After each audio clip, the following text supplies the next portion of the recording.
Grande Marcelo Matias, queridíssimo, estudou aqui na nossa universidade, se formou no nosso departamento, prata da casa, atualmente faz doutorado no Larezo, né?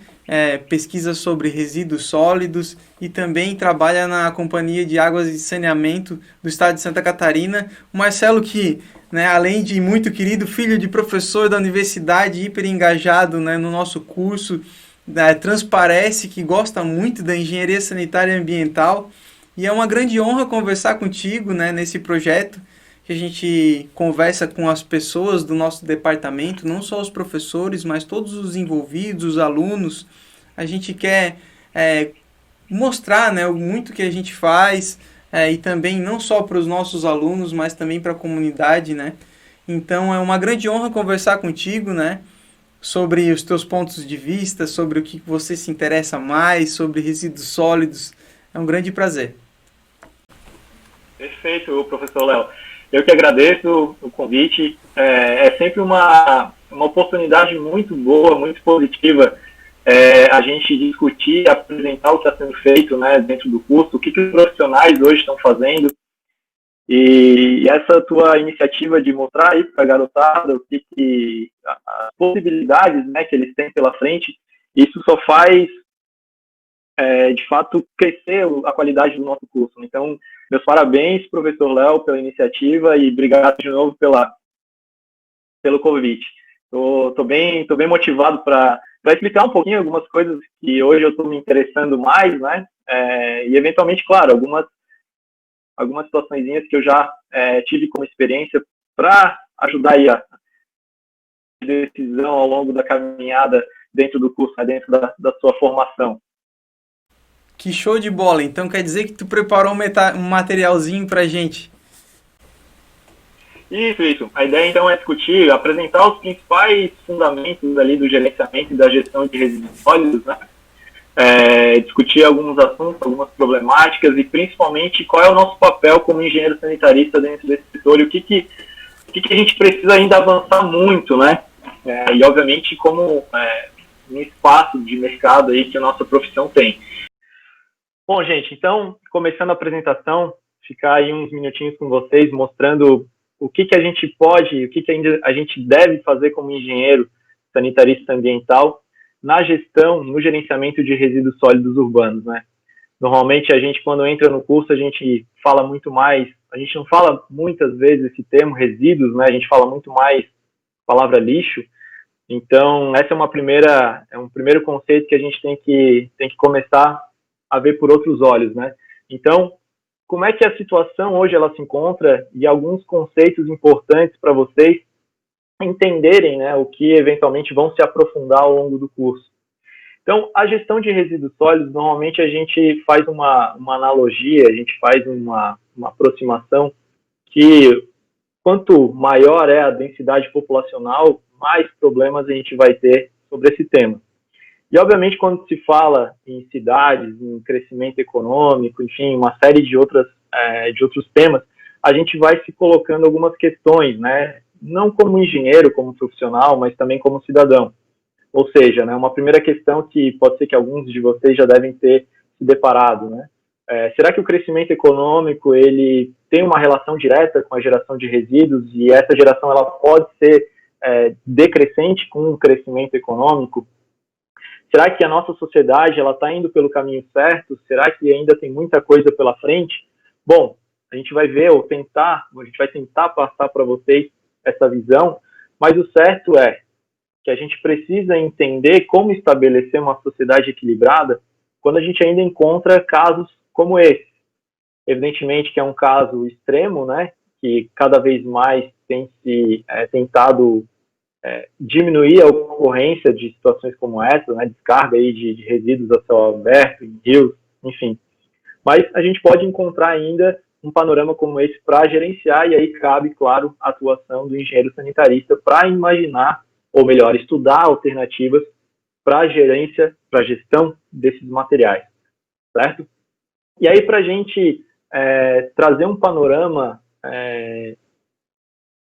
bacana, ou melhor, um panorama que possa mostrar para vocês as formas e as áreas, as oportunidades de atuação da nossa profissão, eu quero agora passar com vocês, três partes fundamentais para a gente entender, primeiro, os conceitos que estão por trás da gestão e da geração de resíduos e seus impactos, quais as alternativas que a gente encontra hoje para minimizar e para gerenciar esses materiais, e quais são as nossas oportunidades como engenheiro sanitarista, onde é que a gente pode se inserir dentro da nossa sociedade, seja através da iniciativa privada, do poder público, organizações não governamentais. Então vai ser importante a gente fechar a nossa apresentação com esse panorama para trazer essa ideia de mercado para a gente.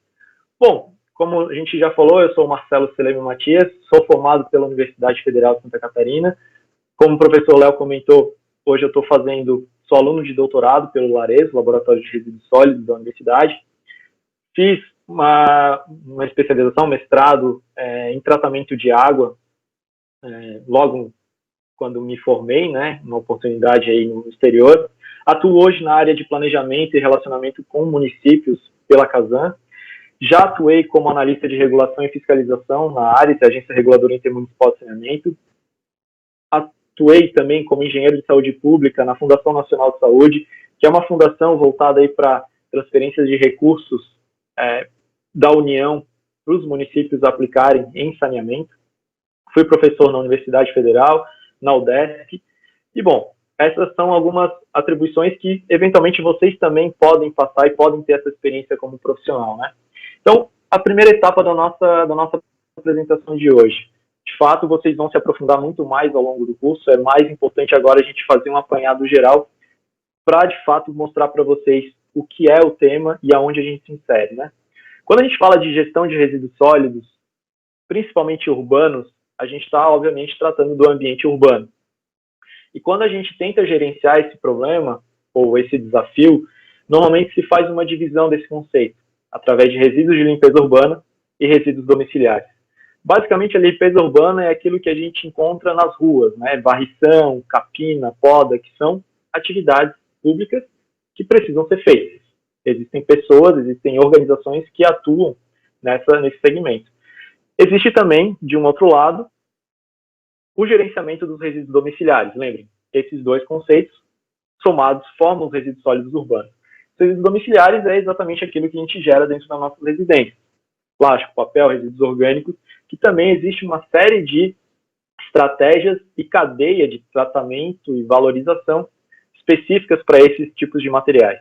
E aí a gente já começa a perceber um primeiro nicho de mercado do engenheiro sanitarista, quer dizer, eu preciso estabelecer estratégias de logística de coleta, preciso estabelecer estratégias de tratamento de determinados materiais, enfim, isso é uma das primeiras etapas que a gente já pode destacar aí para vocês nesse segmento como um todo, né? Agora, para a gente de fato ter uma ideia ampla do que é isso, né? Basicamente, o problema ele não começa e termina nas ruas ou na nossa casa, ele é um problema global e isso vai desmembrando para uma série de outras áreas. A gente precisa se pôr uma primeira questão, um conjunto de questões. A gente sabe, vocês já pararam para entender ou para ter uma ideia de grandeza de quanto que a gente gera por habitante, quanto que nós, eu, Marcelo, vocês, professor Leonardo, geram de resíduos por dia? É 1, é 5, é 10 quilos por dia, é 100 quilos por dia. Então, a gente precisa ter essa ordem de grandeza para imaginar e se colocar nesse problema. Qual que é a tendência global, né? Será que a geração total está crescendo, está diminuindo? E quais são os fatores, seja eles relacionados ao crescimento ou à diminuição? Todos esses fatores, eles podem ser impulsionados quando eles são positivos ou eles devem ser reprimidos quando eles são negativos. E a gente precisa entender esses fatores para também atuar como engenheiros para a cada situação a gente conseguir melhorar um cenário determinado, né?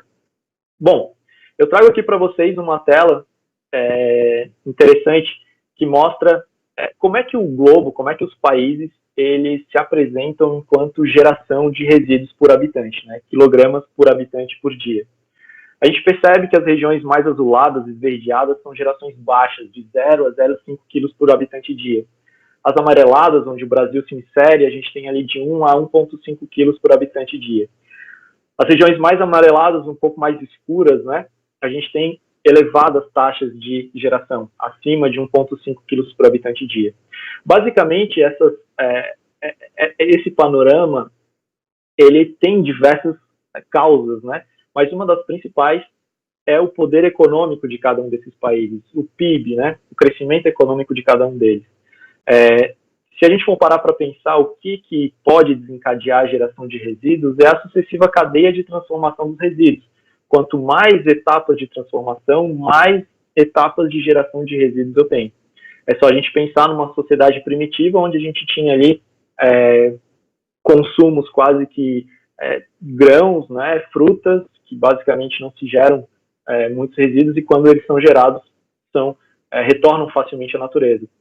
A partir do momento que a gente tem cadeias de transformação, seja pela industrialização, pelas embalagens, enfim, uma série de outros fatores, a gente tem a geração um pouco mais acentuada. Então é natural a gente entender que países mais desenvolvidos geram mais resíduos.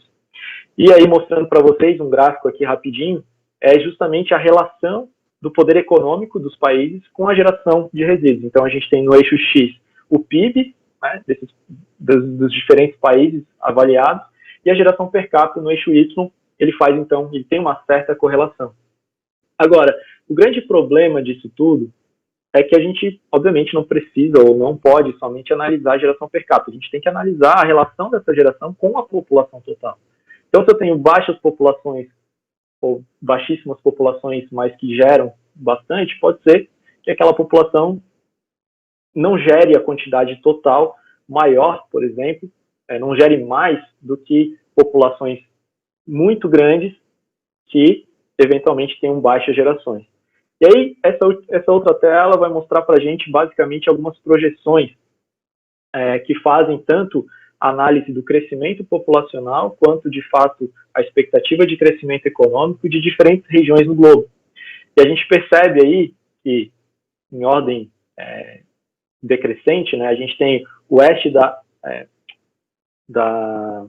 da Ásia e Pacífico em primeiro lugar, com a maior geração total. Depois a gente vem o sul da Ásia, África subsaariana, a América Latina e o Caribe permanecem ali mais ou menos no meio, né? A grande questão que a gente tem que observar nisso é que grande parte das regiões no globo que tem altas expectativas de geração de resíduos são aquelas regiões mais carentes de tecnologias e desenvolvimento ou processamento e tratamento de resíduos. Se a gente for voltar aqui algumas telas, a gente pode perceber que regiões com baixas gerações, elas têm, ao mesmo tempo, um crescimento populacional mais elevado. Que aí, no longo prazo, a gente vai ter regiões muito mais críticas de geração de resíduos. Então, perceba, nosso papel como engenheiro já começa por aí. A gente já tem que ter uma análise crítica de quais situações elas são mais problemáticas do que outras. Ao mesmo tempo que a gente tem regiões com altas taxas de geração, pelo crescimento econômico, pela situação econômica mais favorável de uma determinada região, é natural se pressupor que nessas regiões teriam melhores e maiores tecnologias para gerenciar um determinado tipo de material. Em compensação, em regiões de baixa geração, a gente tem o subdesenvolvimento, né, presente, que vão ter condições ou vão propiciar condições mais críticas de gestão. São nessas regiões que a gente encontra mais lixões a céu aberto, menos valorização de resíduos. Então a gente tem que ter esse olhar, essa criticidade quando a gente vai analisar as informações. Então, aí, voltando então na nossa sequência, analisando esse panorama que eu mostrei para vocês, eu quero ainda mostrar mais um dado, né? Existe aí um estudo de um grupo de pesquisadores que tentaram estimar, com base nos registros históricos de geração de resíduos, se existe algum momento no futuro onde a geração ela vai diminuir, porque de fato ela cresce, ela vem crescendo ao longo dos últimos anos, a geração total. Mas esse crescimento, será que ele vai atingir um pico? Será que ele vai crescer indefinitivamente? Ou será que ele está numa tendência decrescente? E aí esses caras analisaram, correlacionaram uma série de fatores econômicos, e aí eles, em síntese, essa tela, esse gráfico, ele resume um pouco o resultado que eles tiveram. Eles analisam mais uma série de outros cenários, mas aqui tem basicamente 3 cenários diferentes, um mais moderado, um outro pessimista e um outro otimista. Somente um cenário otimista, ele traz uma previsão de que somente no ano de 2100 a gente vai ter o pico da geração de resíduos e que a partir dele a gente teria uma diminuição ou um platô, né? Então, vejam, a gente está com existe um tempo considerável aí, né? A gente tem aí 80 anos para a gente chegar nesse pico. Evidentemente que isso são projeções, e estudos mais recentes ainda mostram que a geração atual, ou seja, essa curva, né, essa projeção, ela foi feita a partir de 2010. Informações já atuais dos anos 2010, 2015, já mostram que a nossa geração já está acima dessas previsões, ou seja, a gente já pode ter uma expectativa pior ainda do que esse estudo já nos traz. Então, é nosso papel e o nosso dever como profissional, se realmente for essa especialização que algum de vocês vai seguir pela frente, é de fato reduzir essa curva. Ou, se ela não puder ser reduzida, que a gente consiga estabelecer meios e formas de tratamento adequado desse material para que, obviamente, ele possa ou ser reinserido no ciclo econômico, através de reciclagem, ou ele possa ser, claro, inativado ou ser processado de uma maneira que gere o menor impacto ambiental possível, né? Então, é uma informaçãozinha interessante para trazer para vocês um panorama de quantidade, né, do que a gente está gerando hoje de material. Então, a gente pode ter essa noção um pouco mais clara a partir de agora. E aí, esse material hoje, o que está sendo feito com esse material que é gerado? Bom, as possibilidades, elas são diversas, elas são muito variadas. Vai depender do país onde que se faz análise, do continente, do município, até mesmo em Santa Catarina a gente tem situações muito diferentes. Em alguns casos, a gente pode simplesmente encontrar situações de lixão a céu aberto, né, que é essa imagem à direita. A gente pode ter também centrais de triagem, onde o material seco, plástico, papel, é coletado de uma maneira separada. Então, essas centrais fazem a triagem para venda e revalorização. O material orgânico, existem casos aí de tratamento por compostagem, né, que o material ele se torna um adubo. Existem unidades que a gente chama de digestão anaeróbia, né, que também é uma maneira de valorizar o material biodegradável e transformar esse material em energia e calor. Ao mesmo tempo, a gente também tem a solução adotada na Grande Florianópolis, que é o aterro, a disposição final em aterro sanitário, que é uma estrutura de engenharia, que tem impermeabilização de base, canais de escoamento, exaustão de gases, uma série de controles para que o menor impacto ambiental possa acontecer, mas ainda assim é uma tecnologia simplesmente de confinamento. Né? Então a gente tem essa miscelânea toda de oportunidades, possibilidades, obviamente que umas mais complexas que outras, umas com mais impactos que outras, né? Umas mais custosas que outras, e isso tudo vai depender de uma análise global, que obviamente um engenheiro sanitarista vai ter que ter condições de avaliar qual a melhor alternativa possível para uma determinada situação socioeconômica de uma região, para definir o que vai ser feito com aquele material. Então, existem vários fatores que a gente pode, claro, se aprofundar muito mais, e é papel, sim, do engenheiro sanitarista fazer essa imersão, né, do que pode ser feito e quais as alternativas que uma sociedade pode usufruir. Entrando um pouco mais de detalhes, né, então a gente trouxe um pouquinho de conceito, o que é a gestão, o que é o resíduo sólido, o que é o resíduo sólido urbano, quais são, né, alguns grandes números para a gente entender o panorama total. Vamos se aprofundar rapidamente quais são as alternativas possíveis e quais são os atores envolvidos nas etapas de gestão de resíduos sólidos.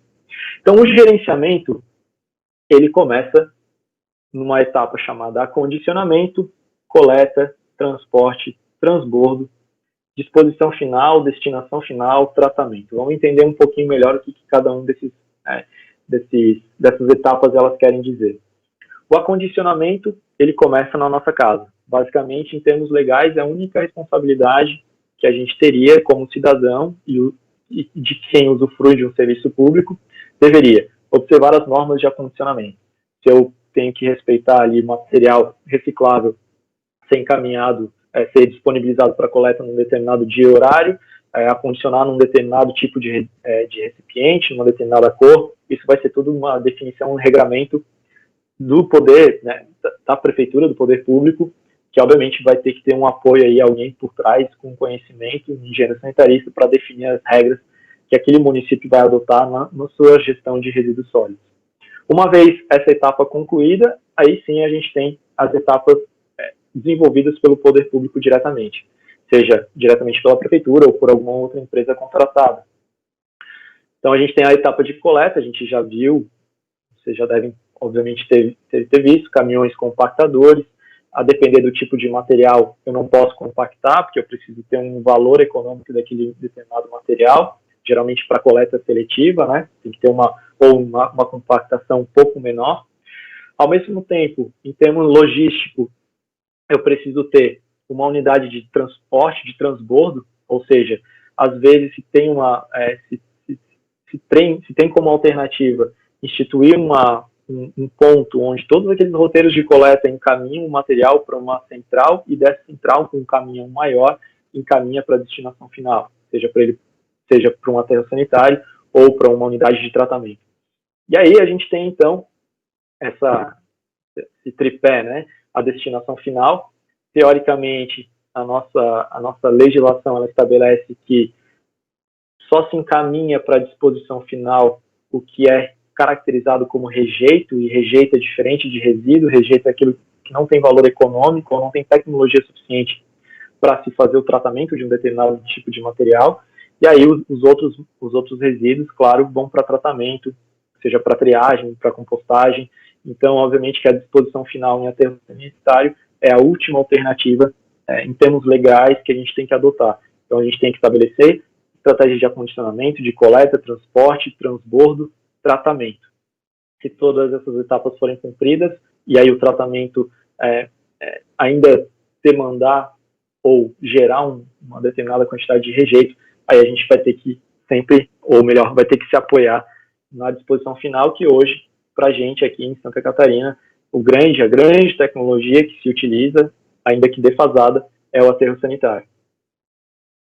Bom, agora, quais são, claro, as alternativas de coleta e tratamento de uma maneira um pouco mais específica, ainda que de uma abordagem mais geral, né? Como engenheiro, ok, a gente tem diversas atribuições, diversas funções, e a gente, inclusive, deve avaliar, dentro de um modelo posto num determinado município, a gente pode estabelecer ou recomendar ou trabalhar junto com a equipe da prefeitura se aquela coleta ela vai ser mecanizada, se ela vai ser o que a gente chama de ponto a ponto, ou porta a porta.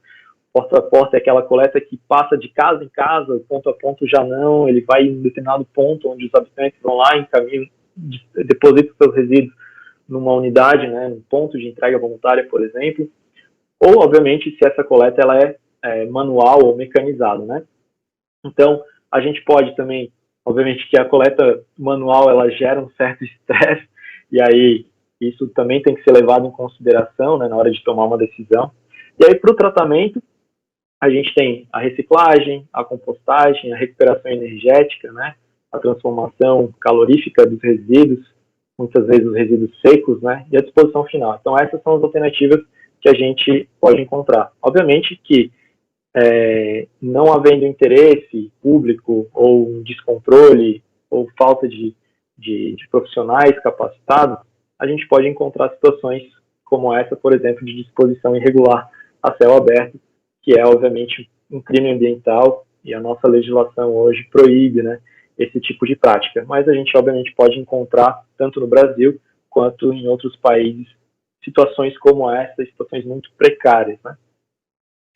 Bom, para finalizar esse assunto e dizer ainda mais e trazer um pouco mais de relevância, né, um quadro rapidinho de qual é o tipo de tecnologia utilizada a depender do nível de renda, né, de cada país ou de cada região.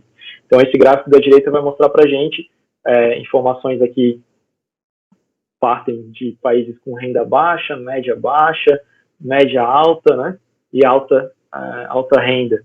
Ou seja, países de baixa renda fazem a disposição praticamente que mais de 90%, né, em aterros a céu aberto.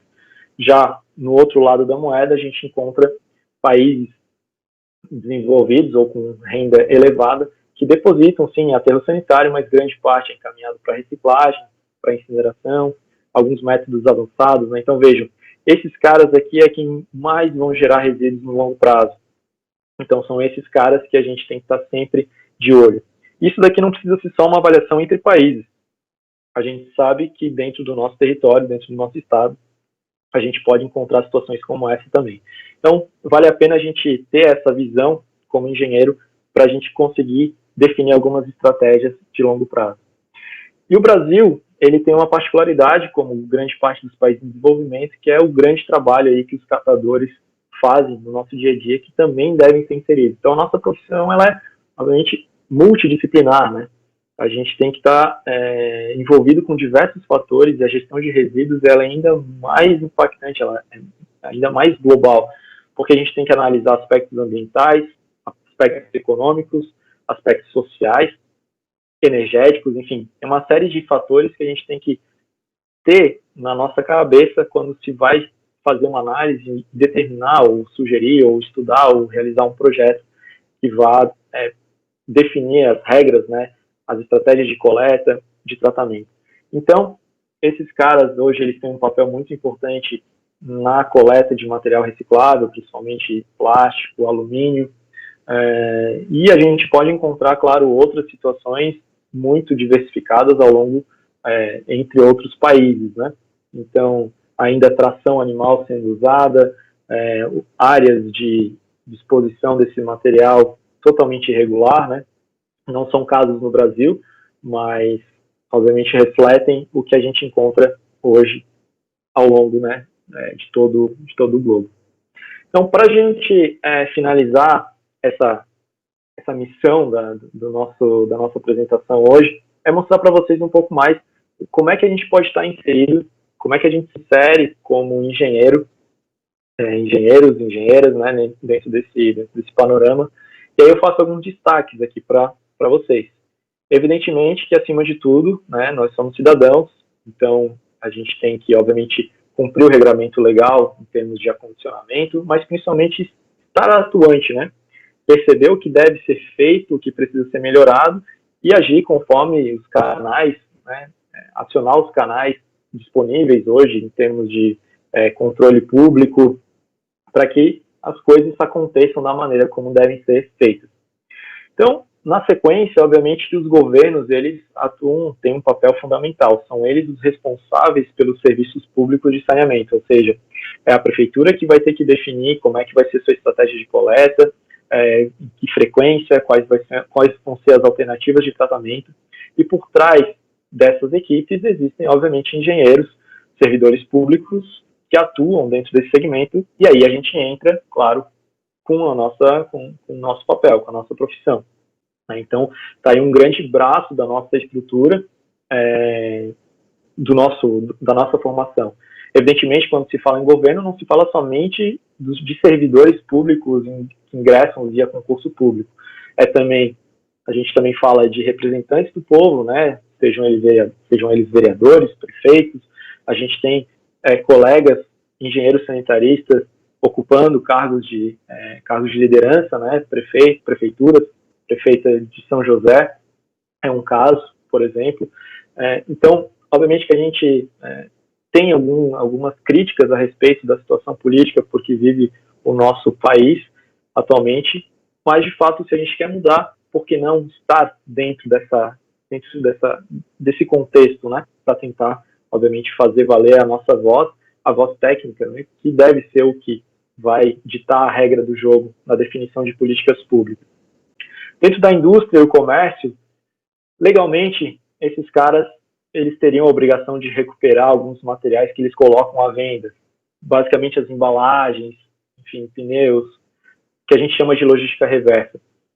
Então, essas indústrias, comércio, eles têm esse papel, essa atribuição.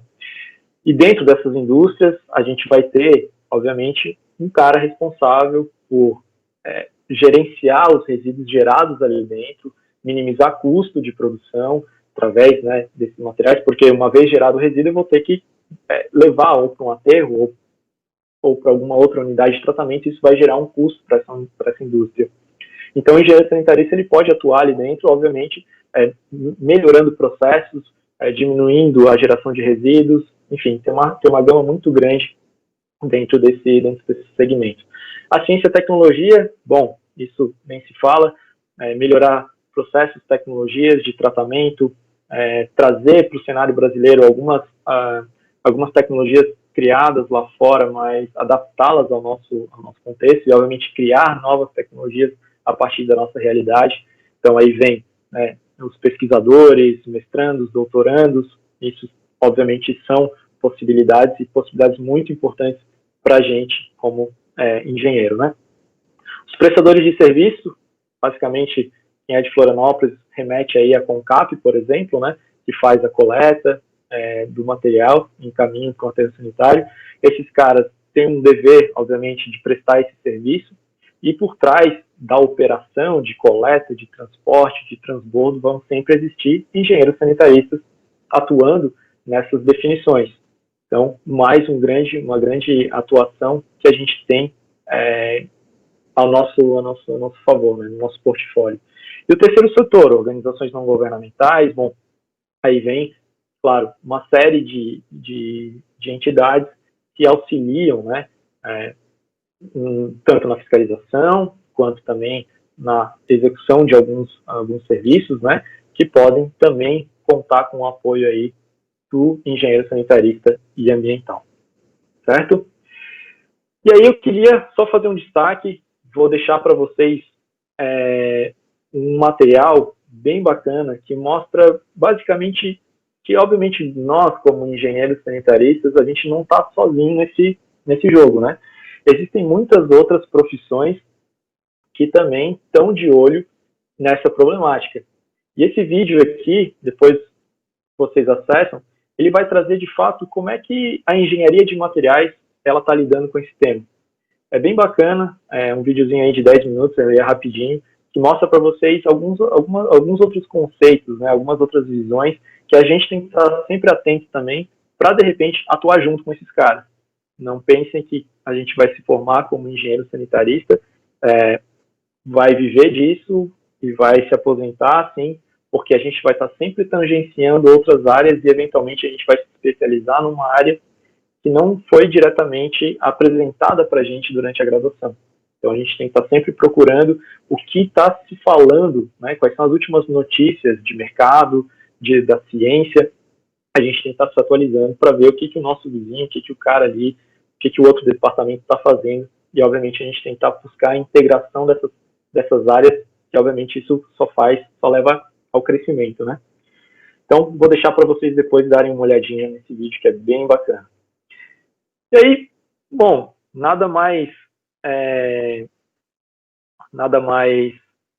oportuno senão a gente mostrar o que a nossa universidade está fazendo dentro desse panorama todo que eu passei para vocês.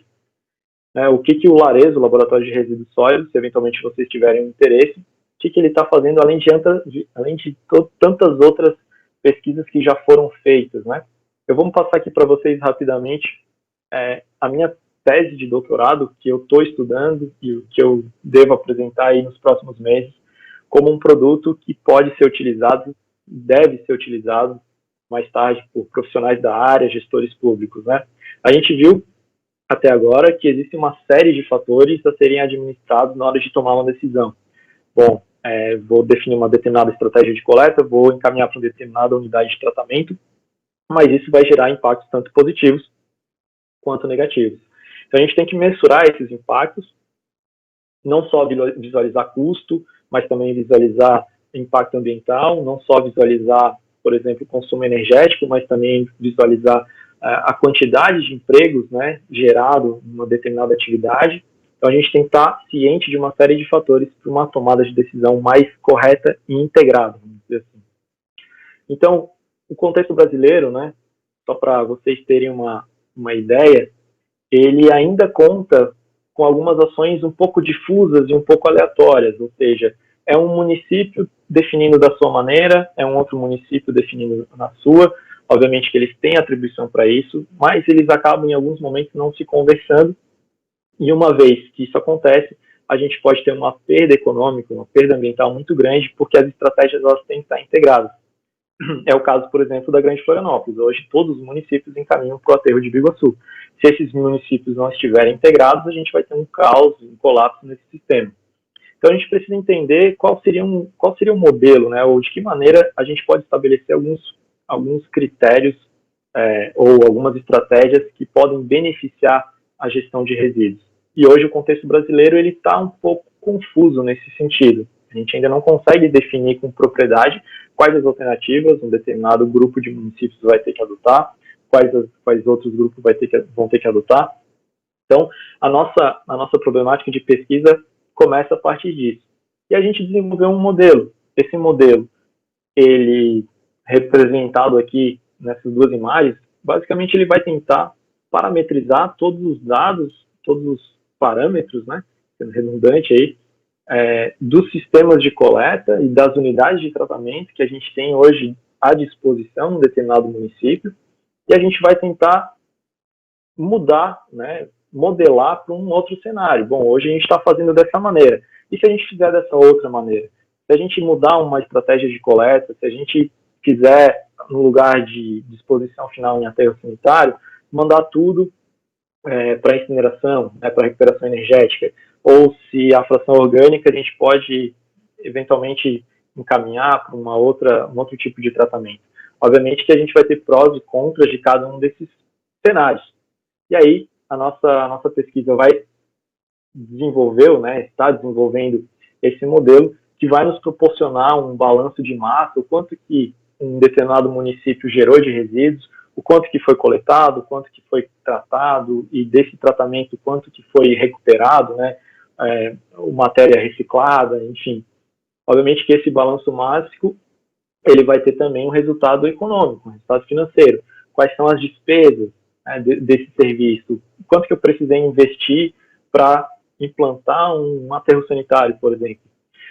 Quais são, ou qual é o número de pessoas ou de trabalhadores envolvidos em toda a coleta, toda a cadeia de coleta, transporte e tratamento? Se eu mudar a minha estratégia, será que isso vai aumentar, vai diminuir? Eu vou gerar mais emprego, vou gerar menos? Qual é o balanço energético? Qual é o consumo de energia? Ou qual é a produção? Que a gente tem alternativas de geração energética, né, dentro da valorização de materiais. E, evidentemente, por fim, mas não menos importante, o balanço ambiental. Ao longo de todas essas cadeias de tratamento, processamento, quanto que cada uma dessas unidades vai gerar, e determinando um outro modelo, um outro cenário, melhor dizendo, qual vai ser o impacto? Será que eu vou aumentar a minha despesa, vou diminuir a minha emissão de CO2, vou aumentar o balanço energético? E aí a gente tem uma tomada de decisão mais integrada, né? A gente tem uma tomada de decisão mais conjunta, certo?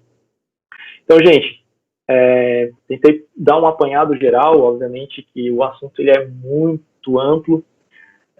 Espero ter passado para vocês uma noção meio que preliminar do nosso potencial como profissional dessa área. Então, se fala muito, né, da profissão do futuro, e uma coisa eu tenho certeza: enquanto a gente existir, a gente vai ter sempre esse problema da gestão de resíduos sólidos. Por mais que a gente hoje estabeleça uma determinada estratégia para um tipo de material, a gente tem o desenvolvimento de novos materiais que vão merecer uma nova atenção, novos estudos, novas vias de tratamento. Então a gente tem uma prospecção muito positiva para o profissional que se desenvolver e se especializar nessa área. Então era isso, né, professor Leonardo. Fico à disposição agora para a gente discutir alguns assuntos. Grande Marcelo, uma apresentação muito linda, bonitíssima, com informações muito importantes, né, sobre resíduos sólidos, a importância que é essa temática também, e também o teu olhar, né, da profissão. Eu achei isso muito bonito. E que bom que tem formandos, né, egressos do nosso curso que olhem para a nossa profissão. Assim, eu compartilho contigo esse mesmo sentimento em que o engenheiro sanitarista ele está em toda parte, né? A gente joga em todos os times praticamente. Joga na saúde pública, joga na questão dos alimentos, na disponibilidade de água. Bom, saneamento não precisa nem falar, né? Mas a gente está também na parte econômica. Enfim, estamos estamos em todos os lugares praticamente. Nossa profissão ela tem interface com muitas outras, né? É um tema que tem link com essas outras profissões, então faz com que a gente seja muito eclético, né? E tenha diversas oportunidades no mercado de trabalho. E tu abordou, e às vezes eu esqueço disso, e tu coloca de uma maneira muito simples, e eu acho que é muito importante que os alunos no nosso curso, também aqueles que querem entrar no nosso curso, né, percebam isso. E que façam o curso, né, que às vezes estão perdidos ali no meio das disciplinas, mas que façam o curso e cheguem lá no final sabendo que essas opções elas existem, e tu coloca isso com muito claro. Então, já começando o nosso bate-papo, eu vou aproveitar para ter o tempinho aqui para te perguntar mais algumas coisas, né? E a primeira delas, né, eu vou ser justo contigo, como eu tenho perguntado para todo mundo, né? O que é engenharia ambiental para ti? O que é engenharia sanitária ambiental para ti? Então, cara, para mim a engenharia, na verdade, ela, desde quando eu me formei, ou até mesmo durante a faculdade, eu sempre gostei de explorar o máximo que ela possa proporcionar como engenheiro, né? E eu acho que tá aí a grande chave do que é a engenharia sanitária e ambiental para mim. Porque eu sei que a cada passo que eu der profissionalmente, eu vou encontrar um outro mundo, um mundo novo de possibilidades e oportunidades dentro do curso.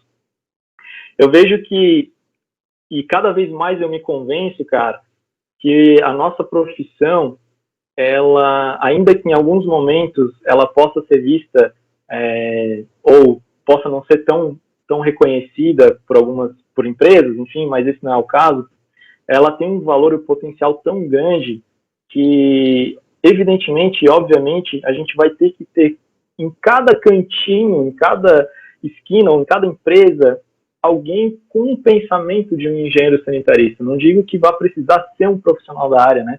Mas, obviamente, que o nosso curso, a nossa formação, ela está estritamente ligada com o que a gente precisa daqui para frente na conciliação, né, de um mundo ecologicamente sustentável. E, obviamente, que a gente vai ter que estar sempre ligado com outros profissionais, com outras formas de pensar, para que a gente consiga, não digo com certeza, mas para que a gente consiga ter um desenvolvimento sustentável. Não adianta a gente pensar numa sociedade com fonte de renda, com crescimento econômico, enfim, uma série de outros fatores, se a gente não está pensando no como é que a gente está gerenciando esse dia a dia, né? Então, a engenharia sanitária, para mim, cara, é uma paixão, com certeza. Quero ainda me aprofundar em muitas outras áreas, quero entender mais muitos outros assuntos, e eu acho que a grande questão para mim da engenharia sanitária é essa. A cada nova oportunidade, nova experiência profissional, pessoal, enfim, eu vejo um grande leque de possibilidades. Então, acho que, tentando resumir numa frase ou num tempo curto, para mim é isso aí, cara. Show de bola, muito legal. Realmente a nossa profissão ela é muito eclética, né? E ela tem um papel no mundo muito importante, né? Tanto na política como tu colocou antes também, né? Que como a gente lida com essas diversas áreas, a gente consegue então comunicação com essas pessoas, né? E não adianta nada ter um mundo, né, com muitos recursos econômicos e não tivermos recursos naturais, não tivermos saúde para desfrutar disso também, né? A gente está enfrentando, como tu colocou, né, o paradigma, na verdade a situação agora é complexa, né, de resíduos sólidos, né? Consumismo violento, né? Utilização de recursos naturais. Daí agora a gente vai ter problema com aquecimento global, né? E mais um monte de coisa, né? Tem emissão de carbono aí para aterro sanitário e utilização dos recursos de uma maneira, né, que não faz sentido, né? A maneira que a gente consome, né? Tanto.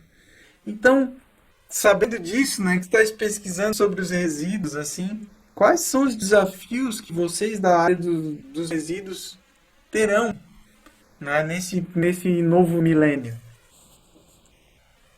do meu ponto de vista, na verdade, o nosso grande desafio ele é muito mais social do que técnico. Porque a gente tem muitas informações, hoje a gente sabe o que deve ser feito, como deve ser feito, existem ferramentas para isso, existem estudos do que fazer com determinado material, do que não fazer. Mas o lado social que eu digo é justamente profissionalizar a nossa profissão. Quer dizer, existe um serviço de saneamento a ser feito. A gente sabe que eu preciso distribuir água, que eu preciso tratar esgoto, que eu preciso coletar resíduos e dar a destinação adequada para isso. Mas eu percebo que a nossa sociedade está muito mal acostumada. Ou seja, não querem pagar por um determinado serviço ou não querem agir de uma forma coletiva.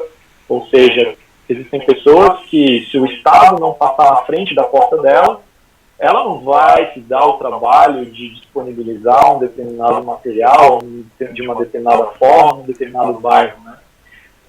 Hoje, a gente percebe que muitas ações do Estado, por mais que seja um problema gerado pelo cidadão, esse é um problema nosso, somos nós que geramos resíduos, geramos esgoto, mas a gente quer que os outros resolvam o nosso problema, né? Então, eu acho que esse é o grande ponto. A gente entender que a gente faz parte, a gente é o problema disso. Se a gente não quer botar a mão na nossa sujeira, a gente tem ao menos que pagar por isso. E hoje a gente tem uma dificuldade muito grande social, tanto, obviamente, pela capacidade de pagamento da população por um serviço, mas também pelo bloqueio que as pessoas têm em não querer pagar por um determinado serviço, mas querer eventualmente usufruir de um conforto que não tem nada a ver com um serviço básico, né? Em outras palavras, muitas pessoas falam isso, né? Eu quero ter um plano de telefone, mas não quero pagar pela coleta de resíduos. Então, acho que o nosso grande desafio é isso, é multiplicar essa conscientização social de que existe um custo para que a gente consiga administrar isso da melhor maneira possível, né? A gente tem que se eu tenho uma casa numa cidade, eu tenho que seguir as regras daquela cidade. Evidentemente que existem aí mecanismos de controle social para definir essas regras, as pessoas têm que participar para definir essas regras, né? Ou modificar, ou melhorar elas. Então acho que esse é o grande desafio nosso como profissionais e também se inserir nisso, né? A gente às vezes trabalha muito na nossa profissão, atrás de um computador ou atrás de alguma outra coisa, mas dificilmente a gente sabe o que está acontecendo no bairro, o que está acontecendo na rua do vizinho, se alguém está fazendo alguma coisa errada, está jogando resíduo em terreno baldio, por exemplo. Então a gente se sentir parte disso tudo e transparecer isso para que o maior número de pessoas entendam a sua responsabilidade dentro do processo, se façam, né, parte dele e ajudem de fato a que a gente tenha um serviço adequado que atenda à universalização, né, da sociedade de uma maneira adequada, regular, e bom, alguns outros conceitos aí que a gente pode explorar melhor em outro momento. Mas é isso aí. Que show de bola! Concordo contigo. Todo esse serviço ele tem um custo, né? E fica, por exemplo, uma semana sem coletar o lixo, você perceberá a importância disso, né? Ou então, guarde todo o resíduo e leve você até uma estação de reciclagem. Veja como tem custo, né? É um esforço, né? Gente, assim, ó, a gente obviamente não é o salvador da pátria, mas obviamente que a gente tem o nosso papel e a gente faz mover montanhas, né? Então, coisas pequenas, por exemplo, você acabou de falar, né, a respeito de levar o seu resíduo. Então, em alguns momentos dos últimos meses, aí eu estava numa cidade onde não tinha coleta seletiva, mas de tempo em tempo eu ia para Florianópolis. Então, eu tomava cuidado de separar o meu resíduo e levar para o município, que a prefeitura de Florianópolis não discute, né? Porque isso gera um custo para Florianópolis e gera menos custo, né, para outra. Mas, obviamente, eu sabia o impacto positivo ambiental que aquilo gera. Em contrapartida, em outra visão também, uma coisa que todos devem pensar com carinho, é a valorização do seu resíduo orgânico em casa. O resíduo orgânico ele é pesado, ele gera um custo elevado de transporte e coleta, então por que não a gente trabalhar com compostagem domiciliares, né, ou então no bairro? São algumas ações que a gente pode desenvolver e mudar o nosso mindset para que a gente esteja inserido dentro desse processo, né? Então, somente nessas, quando a gente percebe que a gente está agindo de uma forma natural a respeito disso, que a gente vai poder transparecer e como é que fala? Contagiar as pessoas com esses gestos também. Só queria complementar isso aí, Léo. Que show de bola, Marcelo. Eu concordo contigo. Eu tenho feito aqui também, como a coleta seletiva durante a pandemia foi interrompida, aí eu levo para uma estação aqui de transbordo e reciclagem, né? Aqui que tem no Morro das Pedras, perto da minha residência. E também procurei fazer compostagem aqui em casa. Até montei, né, tudo direitinho. Só que eu tenho um problema que é um cão muito levado.